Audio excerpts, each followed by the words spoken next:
Test is in 4-part, Part 1, Part 2, Part 3, and Part 4. Now look at Part 1.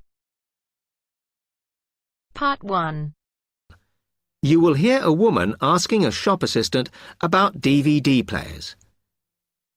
You now have 30 seconds to read questions 1 to 4.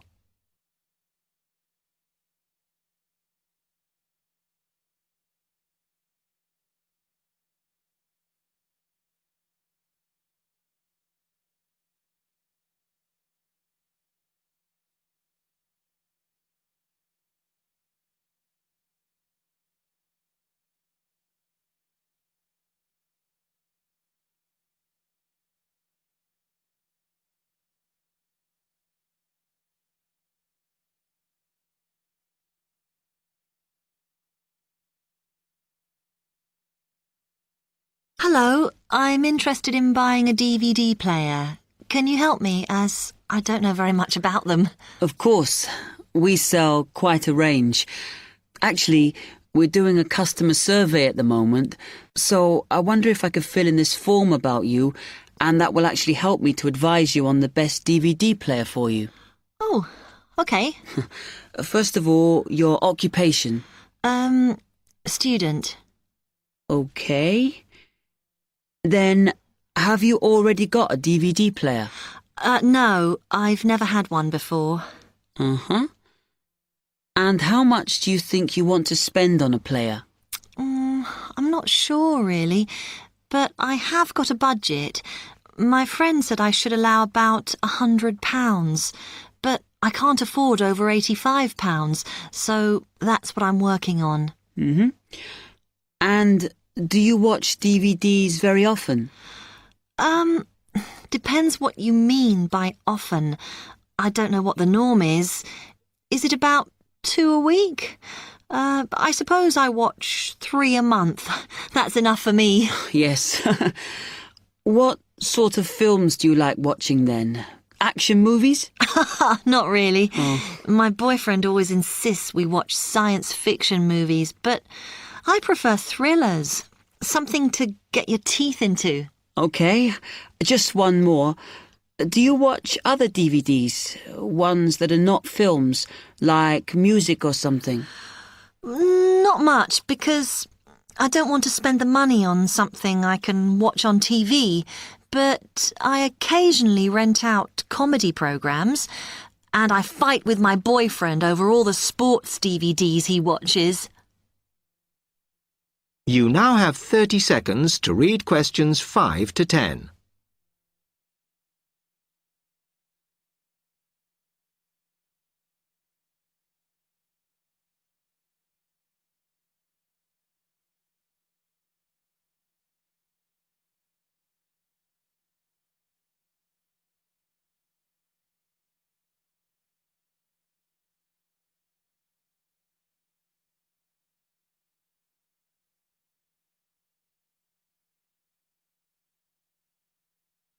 Okay, let me explain a bit to you about the DVD players that are in your price range.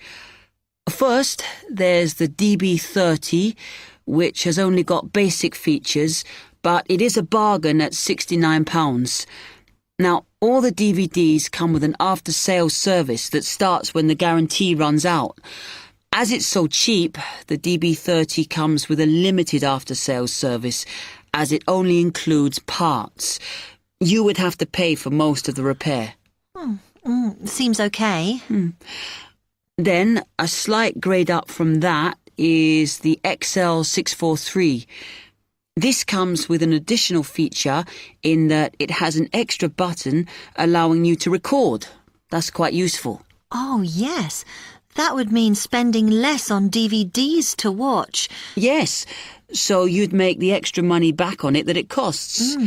Let me see how much it is. Yes, that one's actually reduced at the moment from £79 to £71.99. Oh. I think it's worth the extra myself. And is that the same level of after-sales service as the other one? Well, you get a bit more for your money because what we're offering is a discount on labour. So you don't pay the full price if you have to call an engineer out. I see. Then the last one is this Tri-X24. It's a very good player, and you can use it to listen to your CDs as well as watch DVDs. It looks nice, but I bet it's expensive. No, it's not top of the range. Let's see. Yes, it's £94. But what you have to remember is that includes insurance, so you don't have to pay extra for that. And it comes with a guarantee that's valid for 3 years, as opposed to the usual one. What do you think? Maybe.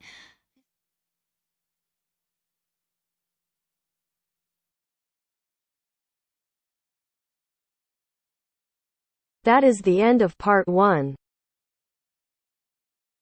You now have half a minute to check your answers.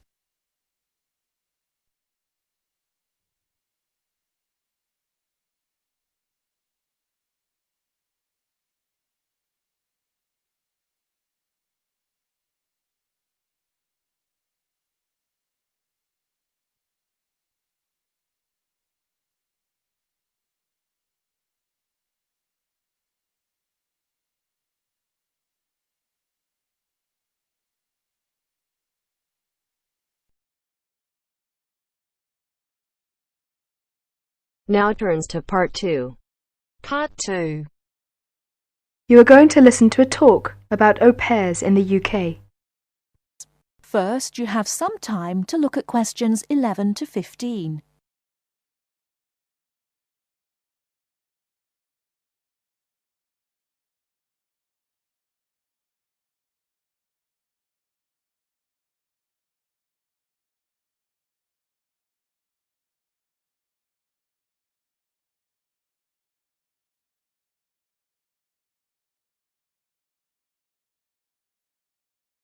Now, listen carefully and answer questions 11 to 15.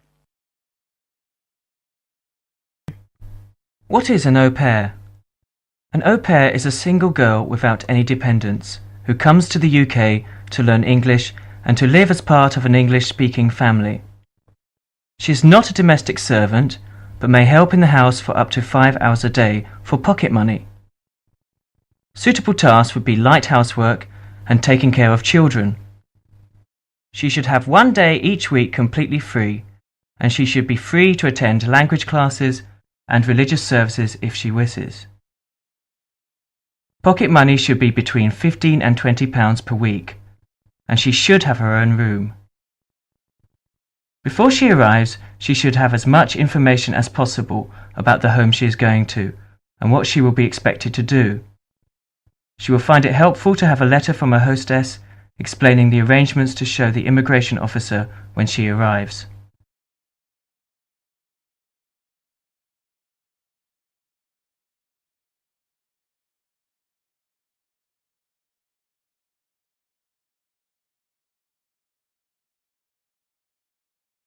Before you hear the rest of the talk, you have some time to look at questions 16 to 20.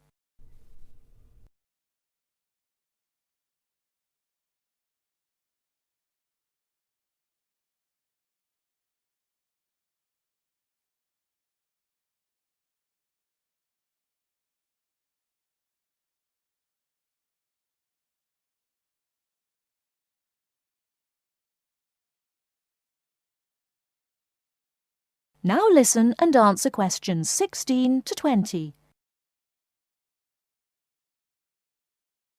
An au pair must be a single girl aged at least 17 and no older than 27 when she first becomes an au pair. She must be a national of a Western European country, which includes Malta, Cyprus and Turkey. The longest a girl may stay in the UK as an au pair is 2 years. A girl who has been in the UK before as an au pair will be allowed to come to the UK again as an au pair only if the total period is not more than 2 years. An au pair is not allowed to take a job in this country.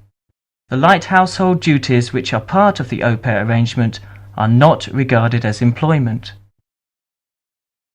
An au pair who is a national of a country which is not in the Commonwealth or European Community, EC, and who is admitted for longer than 6 months will normally have to register with the police. This will be shown in her passport. She must take her passport and 2 passport-size photographs to a police station. She will have to pay a fee, about £25. If an au pair wishes to stay longer than the time stamped in her passport, she may apply either by post to Luna House, Croydon, or in person at one of the public inquiry offices. If she applies by post, it is a good idea to send any valuable documents by recorded delivery post. She should apply before the time limit on her permitted stay runs out. She must show that the arrangements are still those of an au pair. She may change host families during her time in the UK, providing that the new arrangements are also those of an au pair. That is the end of part 2. You now have half a minute to check your answers.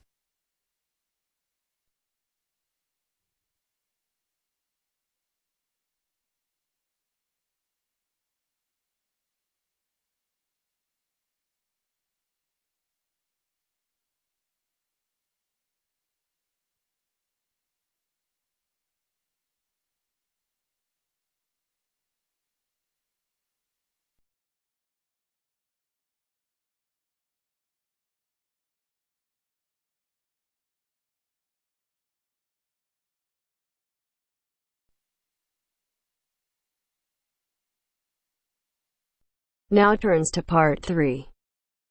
Part 3. You are going to hear Dr. Joanne Robinson, the course director of a language learning centre, answering questions from reporters from the student newspaper. First, look at questions 21 to 26.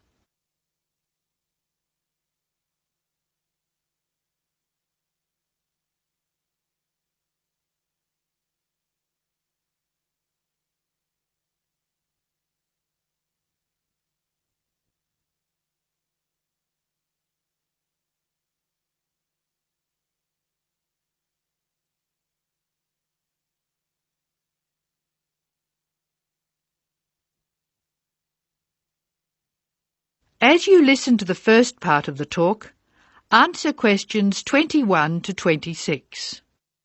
Write no more than 3 words or numbers for each answer. Welcome to the Language Learning Center. I'm Joanne Robinson. You must be the reporters from the Examiner. Please come in and sit down. Hello, Dr. Robinson. Yes, we're from the Examiner.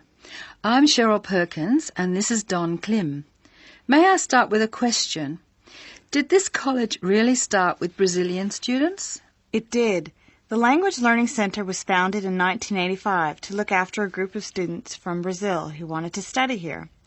Those 20 students soon grew to 60, and as you can imagine, we had severe accommodation problems. Somebody said you were in the old amenities block, right near the engineering school. They have a good memory. Yes, we were there because the university hadn't believed we would expand so quickly.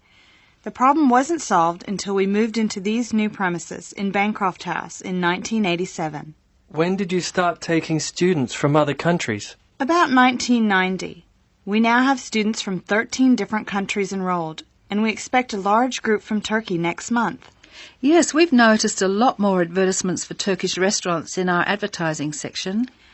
Well, 40% of our students come from Turkey, by far the largest single national group. And I believe there's been an influx to the rest of the university. There are a lot of Turkish students studying hospitality. Do you offer anything special to the students? Yes, we do. There are several things which make us rather different from other language schools. English is certainly not restricted to English for academic purposes here. Sometimes we have extra classes for students who have particular courses in mind. And we have just said goodbye to a group of 30 Indonesian students who were preparing for a university course in agriculture. They came to us for English for farming, and they were with us for a long time. We miss them. How long do students usually stay at the Language Learning Centre? It varies, so I'll talk about the average. Most of our courses last for 5 weeks, but to make any real progress, a student needs to be here for at least 3 terms. That's 15 weeks. The students do better if they have a little time to settle in at the beginning of the course, and we offer an orientation course that lasts a week. Most students take it. It helps them to settle down, and it gives us plenty of time to test them and place them at the right level. How many people are in each class? We sometimes go up to 18, but our average class size is 14 students, and some classes have as few as 7 participants. It depends on the needs of the group. You were saying that you miss your students when they go. How do you attract students? I mean, how do they hear about the Language Learning Centre in the first place? We're included in the university advertising and marketing, and we have our own website. The thing which works best for us, though, is word of mouth. Students who leave us often send us their friends. In fact, a student who arrived today was carrying a photograph for me of a former student and his baby. It sounds like a nice place to be. It is. A lot of our students make lasting friendships while they're here. Before you hear the rest of the talk, you have some time to look at questions 27 to 30.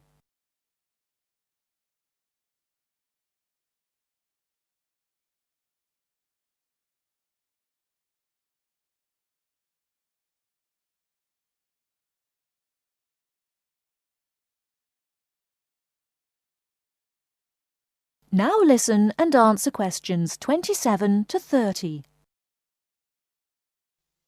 Making friends with other students sounds special enough. I'd like to emphasise that in the student newspaper. We do try to get our students to be part of the wider university. How do you do that? Do you encourage them to join the sports centre, for instance? Indeed we do. The sports centre is always looking for active participants, particularly in soccer. Oh, and something else. You might like to mention that we don't teach just English here. I mean, we're a language center, not an English language center. You may learn Spanish, Mandarin, and Russian here, and we can sometimes offer other languages.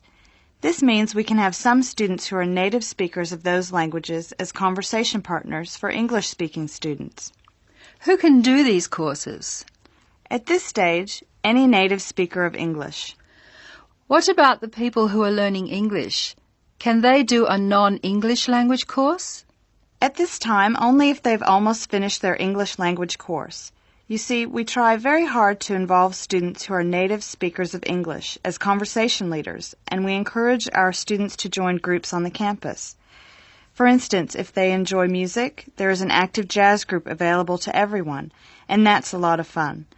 On the other hand, elementary students can't go to the drama group. Their English just isn't ready for that sort of activity. But the university choir welcomes all the singers it can find.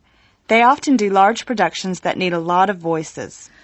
I imagine the special conversation groups are open to all your students. I wish they were. I'm sorry to say they're a special service we provide for elementary students only. Is there anything else I can tell you? I'd be really pleased if you could write about the courses we offer in foreign languages. I think our readers will be very interested in that. Thank you for your time, Dr. Robinson. Yes, thank you very much. Goodbye. Thank you for giving me the opportunity to talk about the center. It's always good to let the rest of the students at the university know what goes on in our classrooms and outside them. After all, many of our students leave us and then study for degrees in various disciplines on this campus. That is the end of part 3. To check your answers.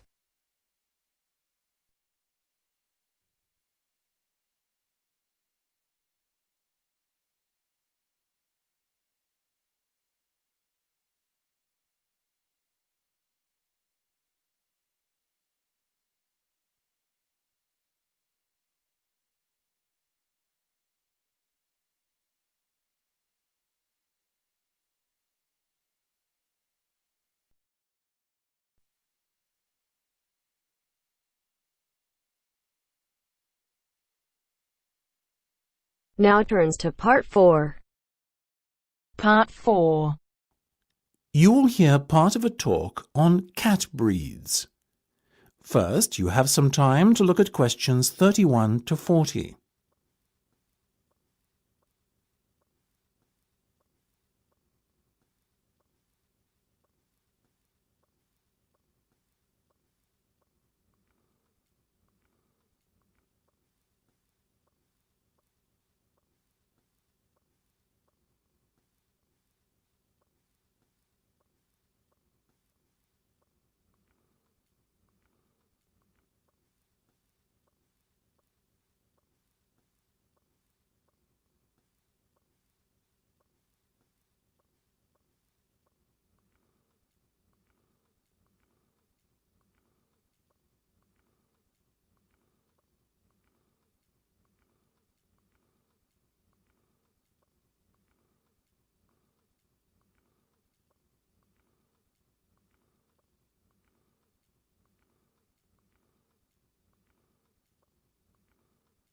Now listen carefully and answer questions 31 to 40.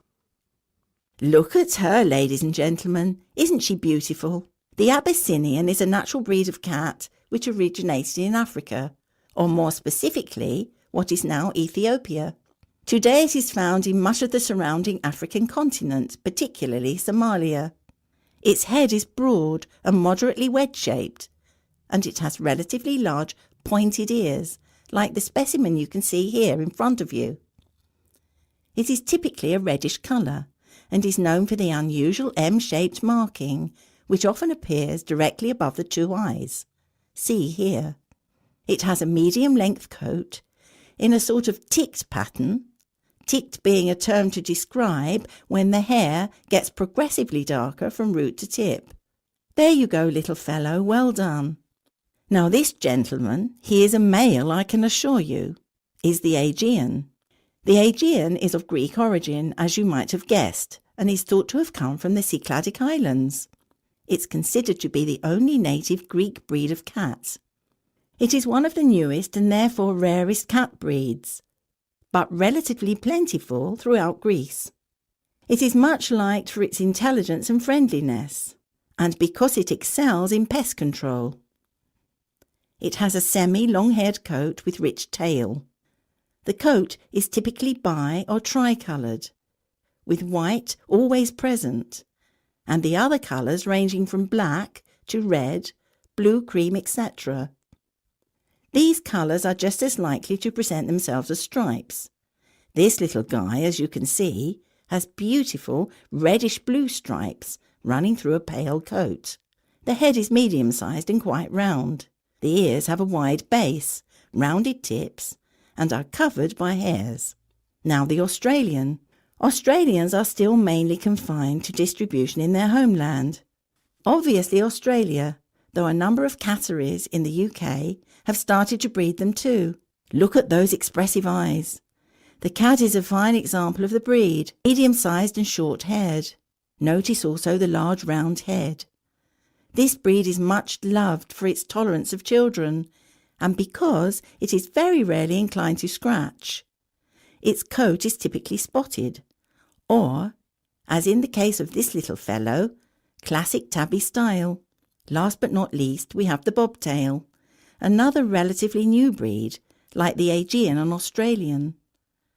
The bobtail first appeared in the 1960s in the United States, the only country in which it has a significant distribution, and is most notable for its stubby, bobbed tail, which is only something like 1/3 to 1/2 the length of a normal cat's tail.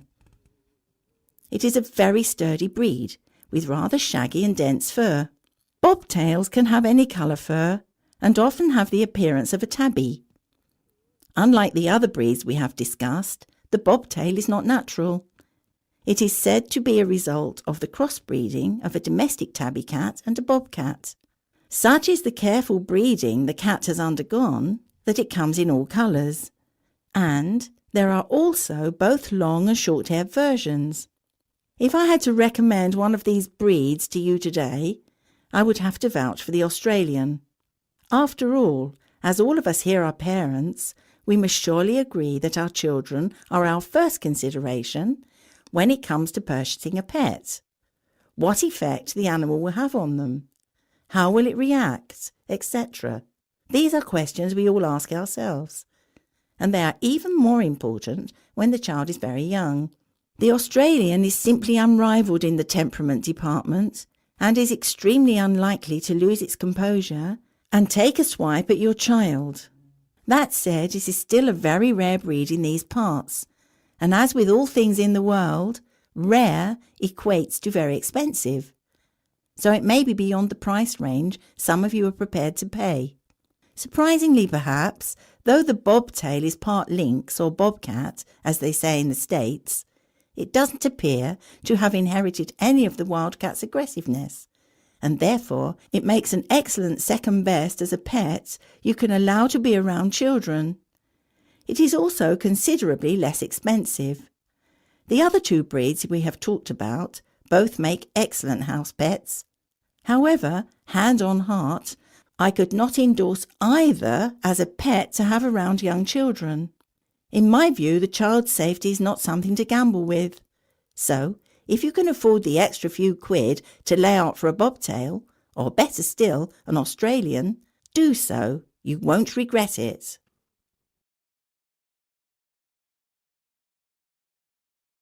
That is the end of part 4.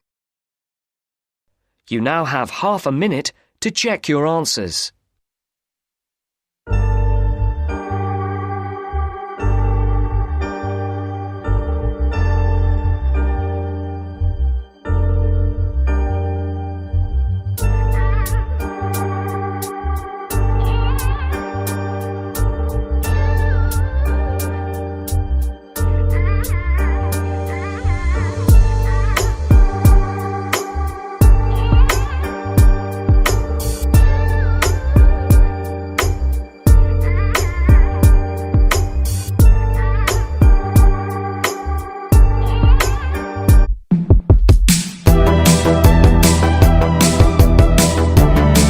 So our question is, describe something special you brought home from holiday, and you have to tell what it was, when and where you went on this holiday, what you did with it after you brought it home.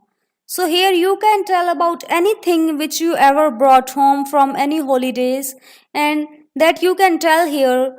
So this is very simple question, and I will tell that how you have to answer it. Let's move towards answer.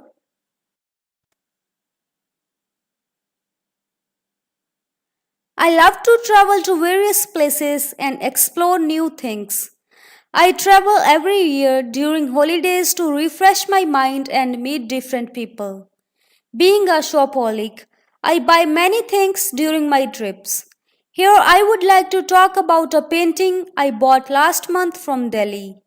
I went Delhi to submit some of my papers and I was having plenty of time, so I decided to explore the city. I purchased a lot of things, but this painting was the thing mostly adored by me and my family.